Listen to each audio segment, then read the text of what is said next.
Double রাখার ফলে রাস্তাটা চিপা হয়ে যাচ্ছে না, বলেন তো আপনি, হচ্ছে কি না? রাখা কি ঠিক না বেঠিক?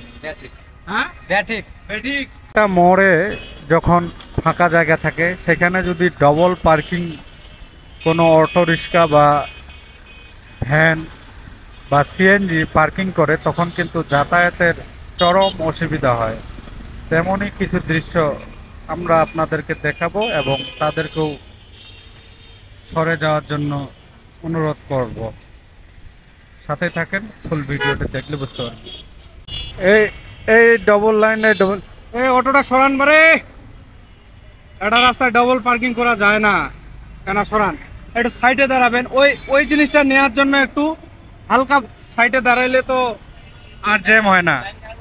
আপনার পাশেই তো ফাঁকা জায়গা আছে, ঠিক আছে নিক, আমরা বলি নাই যে বাধা নিবে, কিন্তু নিয়ম মেনে পার্কিং করতে হবে না। সবাই যদি রাস্তায় এদিক সেদিক দাঁড়ায় তাহলে তো অসুবিধা। যে পরবর্তী অটোটো ইনার দেখা দেখি চলে আসতেছে, এইখানে দাঁড়ান না ভাই, ডাবল পার্কিং করা যাবে না। সিঙ্গেল থাকেন মানবতার দৃষ্টিতে, কিন্তু ডাবল থাকলে রাস্তায় ভোগান্তি হয় না মানুষের। পুরা এক লাইন সিঙ্গেল পার্কিং আছে, তারপরে যখন ডবল পার্কিং হয় তখন যাতায়াতের চরম অসুবিধা হয়। তো দাঁড়াই আছে, দাঁড়িয়ে দাঁড়িয়ে কথা বলতেছে। যান, সরে যান, ডাবল পার্কিং করবেন না। একটু ফাঁকা জায়গায় যায় দাঁড়ান, ওইখানে গিয়া যাত্রী নিবেন। ফাঁকা জায়গায় দাঁড়ান, ফাঁকা জায়গায় দাঁড়ান, ফাঁকা জায়গায় দাঁড়ান, ডাবল পার্কিং করবেন না। এই সিএনজিটা ড্রাইভার কই? এটা সিএনজি ড্রাইভার কই? এই ডাবল পার্কিং করা যাবে না।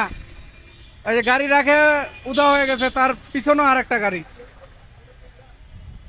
এ বড় ভাই, ড্রাইভার কই? এটা এটা এক লাইনে রাখেন, এক লাইনে রাখেন, আমরা বাধা দিচ্ছি না।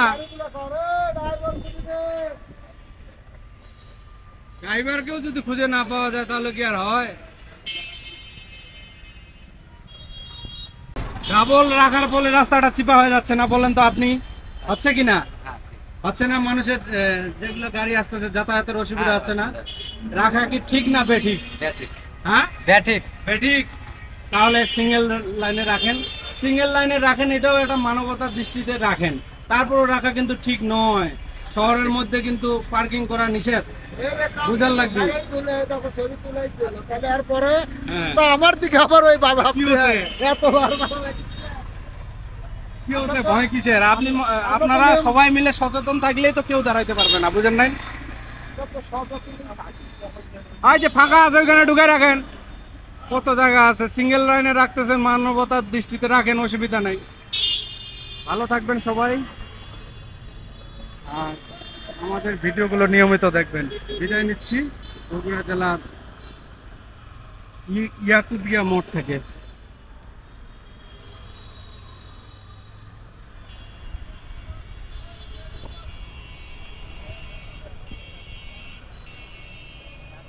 আল্লাহ হাফেজ, চিরন্তন ভালোবাসা সবাইকে।